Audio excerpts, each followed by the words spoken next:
Hey guys, Monkey AU here with another video, and today we're going to be going through my UFC 308 predictions. Now, beginning with Rafael dos Anjos versus Geoff Neal.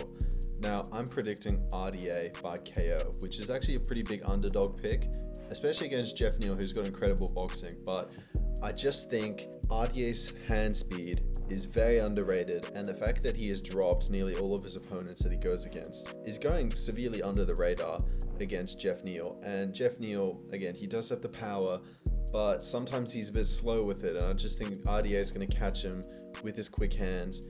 And regardless, I think either way, this fight will probably end in a knockout. I have seen some people say that Geoff Neal, when he does go against legitimate bruises, he does sometimes just grab a leg and hope for the best. But I hope he doesn't do that.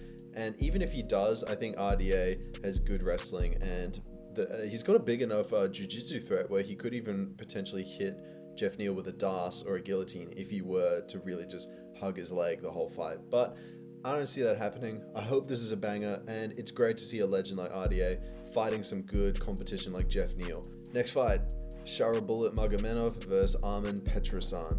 Now I'm going with Magomedov by decision. Is he going to knock out Petrosan? Probably not. I mean, Petrosan seems to be very durable. He's basically won all of his fights by decision. He's shown he can go the distance, and the only time he has lost is by submission. Shara Magomedov, I don't know if he really has that submission game. He's really known for his kicks, which are great. He's exciting. He's a dynamic striker. And frankly, I just think that he's just going to go against Armen and piece him up from a distance, in, out, rack up points, win a decision. And I think the odds makers are going to agree with me here as well, because they've got this fight pretty close, all things considered. Sharabullet's striking is good enough where it's going to be enough to outpiece Petrosan, and there's no way he's going to be taken down or out-wrestled. So because of that, I'm going with Magomedov. Next fight, Magomed Ankalaev versus Alexander Rakic. Now, unsurprisingly, I'm going to go with Ankalaev by KO, but there is a good chance that Rakic could pull off the upset here, because everyone forgets how well Rakic was doing against Prochazka at UFC 300. Now, I know Prochazka is a totally different fighting style to Ankalaev, and he leaves himself out to be exposed to danger quite recklessly, as we've seen against Pereira. But I just think that Ankalaev, his boxing is too slick. He's going to be all over Rakic, and he'll be able to avoid anything he throws at him, and whatever he will throw at Rakic is going to come with great power, and I think it's going to knock him out. Now, if he does do this, he's definitely going to call out Pereira. He'll be the next fight to make. It's going to be interesting to take notes during this fight, see whether or not his boxing is slick enough to go against Pereira. Probably not, but still, we'll see. And who knows, maybe he could get knocked out, but I'm going with a safe bet on Ankalaev by knockout. Next fight, Lerone Murphy versus Dan Ige.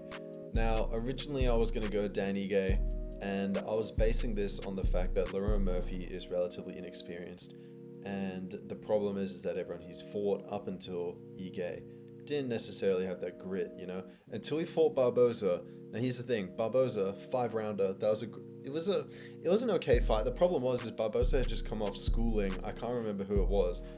And then all of a sudden he comes back and just doesn't have that animal against him, against Murphy, which is just bizarre. So I don't know. I think if Ige manages to pick up the energy he had against Diego Lopez from round 3 in round 1, and it manages to just make sure to halt the momentum of Murphy, he could win this.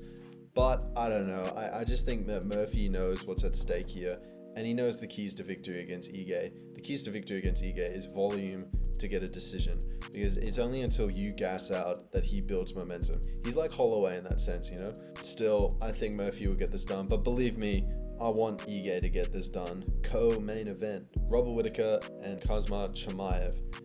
Now, I was going really back and forth between this. I was thinking maybe early Chimaev sub, but the more I think about it, and just generally speaking, it's been far too long that Chimaev has been out of the ring. And usually this isn't a problem, right? Like, you can be a fighter who comes off a massive layoff and is still themselves, right? But Chimaev is a little bit different, because you have to remember he's gone through various sicknesses. And because of that, I don't think his capacity or his cardio is going to be enough to match Whittaker, because Whittaker, as we know, can go 5 rounds easily. And now you also have to remember he's got 2 training camps under his belt. And because of that, I just think that whilst Chimaev is going to have a really brutal early onslaught, this is 5 rounds. and Whittaker can just keep going throughout the rounds. He's going to win rounds maybe 2, 4, 5 and secure the decision. Chimaev just he hasn't shown himself to do this, but who knows, maybe he's actually taking the advice on board and has really worked on the cardio. We'll see. Another slight problem is that Whittaker, even though he's coming off that spectacular knockout to Ikaram, the problem is we do have to remember that Ikaram was just not top 15 material, right? And clearly he was exposed, or he had the route to victory like right in front of him. Literally, Khamzat showed him. All you got to do is knock out Aliskerov via an uppercut. The guy's allergic to uppercuts, and Robert did that. But as we saw against him and Adesanya, him against Paulo Costa, all it takes is one big shot to put this guy in trouble. Or better, against DDP, all it took was a jab from DDP to bring this guy down, right? So Khamzat, he's got hands. Believe me, he's got hands. He might even knock out Whittaker. He might sub him, and I think if this fight was to happen 100 times, I think Chimaev actually wins most of them. But I'm banking on the fact that his cardio is just not good enough to go 5 rounds against Whittaker. And also, Whittaker's got 2 training camps under his belt. All he really has to learn is stuff the takedown, get away, stuff the takedown, which is going to be tricky considering he's in a karate stance, right? One leg forward, just waiting to be picked. But I think he would have found something to counter it by now. I think he's smart enough to realize. But still, like most people have said regarding this fight, either Chimaev subs him really early or he loses to a decision. Main event, Ilia Topuria versus Max Holloway. Now, as you can see, I've gone for Holloway by decision. And I'm just going to start with one point that I've seen no one discuss at all, which I just find remarkable. Like, I'm so surprised that no one has picked up on this. Topuria bruises super easily. Like seriously, if you go 1 round with the guy with Topuria, he's gonna bruise. Just look at the photos of him holding the belt against Volk, right? Even though Volk probably lost round 1, he clearly outdamaged him. And I just think that if the problem is that if Volk can bruise you, or even if Bryce Mitchell can bruise you, Holloway is gonna bruise you way worse than you ever could, because he's going to throw 3 times as many punches across 5 rounds. And the argument against Holloway is that he's going to get knocked out, right? But again, I just don't see that happening, because every single time Topuria does knock someone out, it's the same method. It's a uppercut to the body, which makes the guy recoil, leaving him exposed in the face to get knocked out by the counter, right? Or by the right hook. The problem is that Holloway has been in that exact same position and yet has managed to slip the overhand. Every single time he slips the overhand, gets out the way, circles out. We've seen this in the Gaethje fight where he literally gets pushed up against the cage.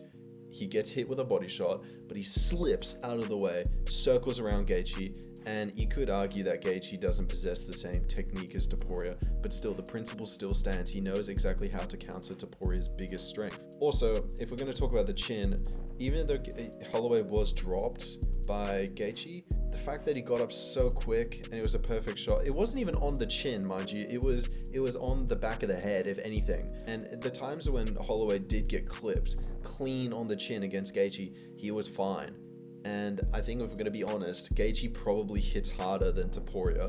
Oh, also on that note, Poirier on short notice rocks this guy pretty badly, and he still took that. And I think that Poirier at 155, especially on a short notice, Max Holloway, the fact that he couldn't even knock out Holloway means that Topuria, there's no way Topuria is knocking this guy out at featherweight. Okay, concerning the Volk fight, I think Topuria, in my opinion, is a little bit overrated because people see it as this massive achievement of him knocking out Volkanovski, right?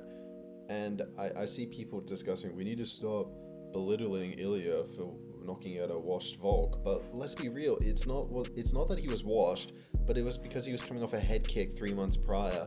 And also his game plan was so dumb that it led to him getting knocked out. Like seriously, if you put Volk in there and replace him with anyone else, the same guy's getting knocked out if they go by that game plan. You could have put Tom Aspinall in there with the same game plan and he's probably getting knocked out if you just leave your chin wide open in the air. I just don't think Max is going to implement a stupid game plan like that. And also another thing to consider is that since he's the BMF, there's a bit of pressure to, bring back that BMF mentality, and Topuria challenged him to just stand and bang in the middle of the octagon for 10 seconds.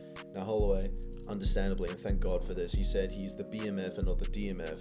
you know, he's the baddest MFer, not the dumbest MFer. I just think it's so stupid and redundant, and I'm glad he's not falling for this silly tricks. Now, one thing I am slightly concerned is that since I think this fight's going to go the distance, I really don't know what to think about the last 10 seconds, because assuming neither one of these guys have managed to finish them by that point, I think Holloway could be in some real danger if he just stands and trades with Topuria in the last 10 seconds. And I think if you were to throw away a victory like that, that'd be really unfortunate. But I don't know. I mean, we all said the same when he did it to Gaethje, and look at how that turned out. I really don't know. This fight, in my opinion, is genuinely 50-50. I'm surprised that Max is as big of an underdog as he is. Topuria certainly has the better wrestling and submission, but I just don't think this fight's going to the ground that often, at least. And whenever it would, I'm sure that Max would be able to stuff the takedowns, because he's gone against grapplers, you know, like Ortega, Aldo, and a little bit of Dustin Poirier in the second fight, and he managed to stuff all of them. So I just don't see a way that he's getting knocked out. I don't see a way he's getting submitted, and I don't see a way that he's not going to be landing as many punches as Topuria. We also have to remember of Holloway's variety of kicks, and the fact that Topuria is going to be in a boxing stance, so his leg's going to be right out there to be chewed. And again, this can be bait, because if you throw the leg kick against Topuria, that leaves you pretty exposed, and then Topuria can just grab you. But I don't see it happening. Still, I think this is going to be one of the greatest fights in a long time. I really hope it is. I'll be so disappointed if Holloway gets knocked out, but I just don't think it's going to happen. But yeah, that just about does it for my UFC 308 predictions. Make sure to leave a comment down below. Do you think these opinions are good? Do you think they're bad? And you know, after the fights actually happen, leave a comment discussing what fights you want to see, any ideas, you know, who should get rematches, this and the other. Make sure to leave a like, subscribe, check out my other videos. I'll see you guys in the next video.